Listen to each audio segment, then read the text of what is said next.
दोस्तों नमस्कार। आप सभी प्रिय दर्शकों को मेरा प्यार भरा नमस्कार। तो वृश्चिक राशि वाले मेरे मित्रों, आपकी कुंडली में महातर्पण और महापिंडदान का खेल प्रारंभ हो गया है। तो मित्रों, आपको इन चीज़ों से कैसे सतर्क और सावधान रहना होगा आज के कार्यक्रम में हम उपलब्ध कराए हैं, नहीं तो आपका जीवन नर्क से भी बदतर हो जाएगा।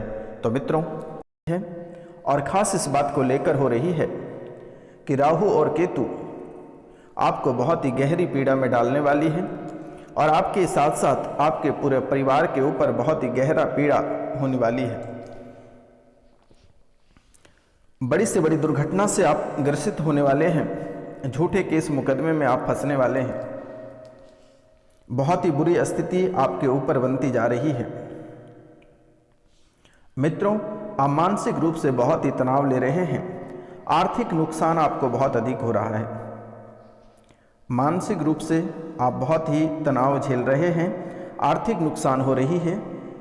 कीमती चीज़ों का बार बार खोना, आपकी जो कीमती चीज़ है वह आपके घर से, आपकी किस्मत से और आपके हाथों से बार बार खो रहा है। सपने में आप बार बार मरे हुए सांप देखते हैं, छिपकली देखते हैं और पक्षियां दिखाई देते हैं। आपके नाखून भी कमज़ोर होते जा रहे हैं। पारिवारिक कलह और कलेश बढ़ता जा रहा है। मुकदमे ऐसी समस्याएं आपके जीवन काल में अधिक होती जा रही है। परेशानियों का जो दौर है वह प्रारंभ हो गया है। आपके जीवन के लिए यह परेशानियां खतरे से कम दिखाई नहीं दे रही है और आप उस परेशानी में बढ़ते जा रहे हो। राहु का यह दोष आपका सब कुछ स्वाहा कर देगा। यह राहु का दोष बहुत भयानक स्थिति से आपके ऊपर बुरे प्रभाव पड़ रहा है। आर्थिक स्थिति से आप बहुत पहले से नुकसान झेल रहे हैं, लेकिन यह समय में भी आपको और भी आर्थिक नुकसान झेलना पड़ेगा। कीमती चीज़ें आपके बार बार बर्बाद होंगे। बार बार आपके कीमती चीज़ें खो जाएंगे। आपके कीमती चीज़ों की चोरी हो जाएगी। आप बहुत जल्द ही क्रोधित हो जाते हैं और बहुत जल्द आप ठंडे भी हो जाते हैं। छोटी छोटी बातों को लेकर आप क्रोधित हो जाते हैं। छोटी छोटी बातों को लेकर आप खून खराबा कर देते हैं। यह आपकी दोष नहीं है। आप झूठे मुकदमे में फंसते जा रहे हैं। इसमें आपकी भी कोई दोष नहीं है मेरे मित्र। यह राहु का बहुत बड़ा खेल चल रहा है आपके जीवन काल में, जिसके कारण से आपके पूरे परिवार उजड़ गए। और यह राहु का साथ देने वाला आपके पितर हैं।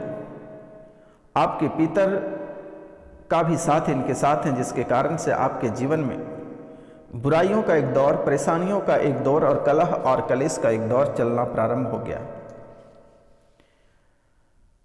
ऐसी ऐसी परेशानियां, ऐसी ऐसी मुसीबतों में आप फंसते जा रहे हो कि अब वहां से निकलना बहुत ही मुश्किल है।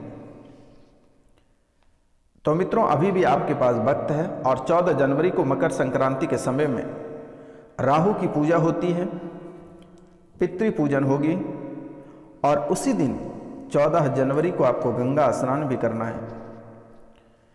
14 जनवरी से अगर आप पितृ पूजन करा लेते हैं, नवग्रह पूजन करा लेते हैं, तो 14 जनवरी को मकर संक्रांति के दिन आप अगर गंगा स्नान कर लेते हैं तो 7 पुष्टि तक यह दुख दूर हो जाएगा। 7 पुष्टि तक यह दुख दूर हो जाएगा। तो मित्रों, अगर यह कार्य आपको करने में प्रॉब्लम होती है, दिक्कतें होती है, तो आप स्क्रीन पे दिए हुए नंबर पे अपने पूर्वजों का नाम, गोत्र, स्थान, मृत्यु की तिथि आप लिख कर व्हाट्सअप कर दें और आप अपना नाम, गोत्र और स्थान और क्या जिनसे आप पूजा कराना चाहते हैं उनका क्या आपसे संबंध है, आप यह लिख कर आप हमें व्हाट्सएप पे मैसेज कर दें, मेरे द्वारा कर दी जाएगी। आप सिर्फ 14 जनवरी को गंगा स्नान कर लें और पितृ पूजन के साथ साथ राहु और केतु दोनों का भी समापन उसी दिन कर दी जाएगी। 7 पुष्टि तक आपके जीवन काल में किसी भी प्रकार की परेशानी नहीं आएगी। राहु केतु यानी नवग्रह, काल सर्पदोष, पितृ पूजन और प्रेत पूजन, ये सभी चीज़ों से आपको छुटकारा प्राप्त होगा, क्योंकि 14 जनवरी को बहुत शुभ समय है और 14 जनवरी को यह कार्य आप अवश्य करा लें। अगर यह कार्य करा लेते हैं तो आपके जीवन काल में जो परेशानियां चल रही है यह हमेशा हमेशा के लिए खत्म हो जाएगी और आपके साथ साथ आपके रिश्तेदार, आपके बच्चे, आपके परिवार जहाँ तक फैले हुए हैं, आपके वंशज जहाँ तक फैले हुए हैं, वहाँ तक की यह समाप्ति होगी और उन्हें भी परेशान नहीं करेगा। जैसे कि मैं देख पा रहा हूँ कि आपके साथ साथ आपके बच्चे भी घर से बेघर होते जा रहे हैं और जैसी जैसी परेशानी आपके जीवन काल में हो रहा है, वैसे वैसे आपके बच्चे अगर कहीं ब्याह करके चले गए हैं, बच्चे बाहर कहीं पढ़ाई करते हैं या कहीं दूसरे जगह रह रहे हैं, तो बच्चे भी बहुत ही परेशान हैं इस तरह के। आपके बच्चे भी एक परेशानी से निकलते हैं तो दूसरी परेशानी उसके घर में प्रवेश कर जाती है। हमेशा वो दंगे फसाद के बीचों में रहते हैं, लड़ाई झगड़े के बीच में रहते हैं। घर परिवार क्रोधित के कारण से ऐसा बर्बाद हुआ है कि एक एक सामान तक उसने तोड़ ताड़ के फेंक डाला है। ये राहु के साथ साथ आपके पितर और प्रेत, ये तीनों मिलकर आपको इस कदर परेशान कर रहा है कि आप जीने के काबिल नहीं हैं। तो मित्रों, यह कार्य आप बिल्कुल ही नहीं भूलें। एक बार पितृपूजन, नवग्रह और राहु का दोष और काल सर्प का दोष हटवा लें तो बहुत ही बेहतर होगा, क्योंकि यह आपके जीवन से जुड़ा हुआ है मेरे मित्रों। यह एक छोटी गलती आपके जीवन को नर्क बना सकता है। और ऐसे भी आज आप एक एक रुपया पैसा को लेकर तरस रहे हैं। आप आज घर से बेघर हैं, पति और पत्नी में बिल्कुल नहीं बन पा रहा है, बच्चे आपसे अलग हैं, माता पिता से आप अलग हैं। यहाँ तक स्थितियाँ आपकी बिगड़ चुकी है कि आपके घर बिकने को तैयार हैं और कर्ज आपको ऐसा परेशान कर रहा है कि आपके मन में कभी ऐसा विचार आता है कि आप कभी सुसाइड कर सकते हो। ऐसी हालात आपकी बनती जा रही है, लेकिन आपको घबराने की आवश्यकता नहीं है। यह बाबा आपके साथ हैं और राहु और केतु और पितृ पूजन मैं आपका अवश्य करूंगा। आपको चिंता करने की बात नहीं है, कहीं आपको मोटी रकम उठाने की आवश्यकता नहीं है। आप सीधा स्क्रीन पे दिए हुए नंबर पे आप कॉन्टैक्ट करें या मैसेजेस करें, मेरे द्वारा अवश्य करें। आप चिंता मत करो मेरे मित्रों। फिलहाल के लिए आप छोटी सी उपाय कर लें। राहु को भगवान शिव का भक्त माना जाता है मेरे मित्रों, इसलिए राहु को शांत करने के लिए आप प्रतिदिन भगवान शिव की पूजा करें और साथ में ओम नमः शिवाय का मंत्र भी आप जाप करें।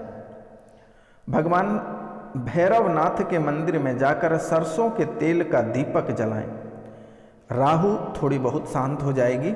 उसके बाद 14 जनवरी से पहले मेरे द्वारा पूजा कर दी जाएगी। आपको चिंता करने की आवश्यकता नहीं है। आप डिटेल्स हमारे व्हाट्सएप पे उपलब्ध करा दें।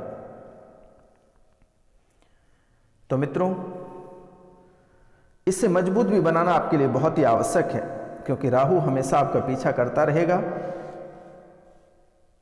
अगर आप पूजा अगर करा लेते हैं तो राहु से आपको छुटकारा प्राप्त हो जाएगी, और अगर आप नहीं कराते हैं तो आप ये उपाय करते रहें तो देखें, अगर होता है तो यह ठीक हो जाएगा। राहु को मजबूत करने के लिए घर के वायु कोना यानी कि उत्तर पश्चिम दिशा में एक लाल झंडा लगाएं। राहु को मजबूत करने के लिए अमावस्या के दिन पीपल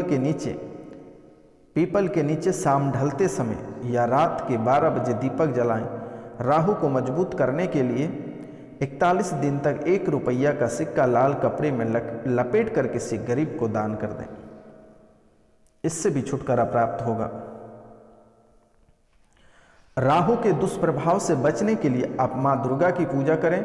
माँ दुर्गा को छाया रूपेण भी कहा जाता है, और जैसा ही हमने पहले भी आपको बताया है कि राहु केतु छाया ग्रह है, इसलिए राहु केतु की शांति से जुड़े तो आप माँ दुर्गा की पूजा अवश्य करें मेरे मित्रों। और केतु भी आपके जीवन काल में बहुत ही खतरनाक रूपी है। तो मित्रों, आप इसके लिए रोजाना 108 बार ओम अस्त्रांग अस्त्रिंग अस्त्रों सह केतवे नमः केतु, इसका आप जाप करें। केतु शांत होंगे। और शनिवार को पीपल के पेड़ में जल अवश्य चढ़ाएं, धुरवा भी डालें और शुद्ध घी के दीपक भी जलाएं मेरे मित्रों। इनसे भी आपको राहत मिलेगी, आपको चिंता करने की बात नहीं है। और अगर आप यह उपाय नहीं करते हैं और अगर आप पूजा अर्चना नहीं कराते हैं तो मित्रों, राहु बहुत ही भयानक रोग देते हैं। हमेशा ऐसे भी आपके जीवन काल में पेटों में गैस की समस्या बनी रहती है, बवासीर की समस्या हो सकती है, पेट से संबंधित अनेकों प्रकार की समस्याएं आपके जीवन काल में होगी और मन हमेशा विचलित रहेगा, मन में हमेशा चिंता बना हुआ रहेगा। राहु की स्थिति आपके कुंडली में बना हुआ है, जिसके कारण से आपके सर के बाल भी झड़ रहे हैं मेरे मित्रों, और धीरे धीरे गंजा होने की संभावना दिख रहे हैं। और आप प्रतिदिन अगर लाल चंदन का टीका लगाते हैं तो राहु प्रसन्न होंगे और अपनी गंदी निगाहें आपसे हटेगी। लेकिन मेरे मित्रों याद रखना है कि 14 जनवरी को आपको गंगा स्नान किसी भी हालत में करना है। 14 जनवरी को आपको गंगा स्नान अवश्य कराना है। अगर आप नहीं करते हैं और राहु की उपाय नहीं करते हैं तो जो नौकरियां हैं, जो बची खुची स्थितियां हैं, वह भी खत्म हो जाएगी मेरे मित्रों, क्योंकि यह बहुत बुरे तरह से आपके ऊपर प्रभाव डाले हुए हैं। आपका जीना बहुत ही दुश्वार कर देगा मेरे मित्रों। इसलिए आपसे मेरा निवेदन है, आप यह उपाय अवश्य कर लें। इनके साथ साथ आपके पितृ भी आपको बहुत बुरी तरह से खंगालते जा रहे हैं, कंगाली बदहाली की स्थिति में लाकर खड़ा कर दिए हैं। ऐसी हालात बनती जा रही है आपकी, दिन बाय दिन के एक दाना आप खाने को तैयार नहीं है, एक निवाला तक आपके पास नहीं है। आपके पास धन दौलत तो बहुत है, लेकिन उसका कोई सदुपयोग नहीं है, उसकी स्थितियां सही नहीं है। आपके जीवन की राह अच्छी नहीं है, मन में हमेशा गंदी विचारें, गंदी हालातें, गंदी स्थितियां उत्पन्न हो जाती हैं। तो मित्रों इनसे आपको अवश्य बचना है। अगर इन पे आप फोकस नहीं करते हैं तो जीवन आपका नरक से भी ज़्यादा गया गुजरा बन जाएगा मेरे मित्रों।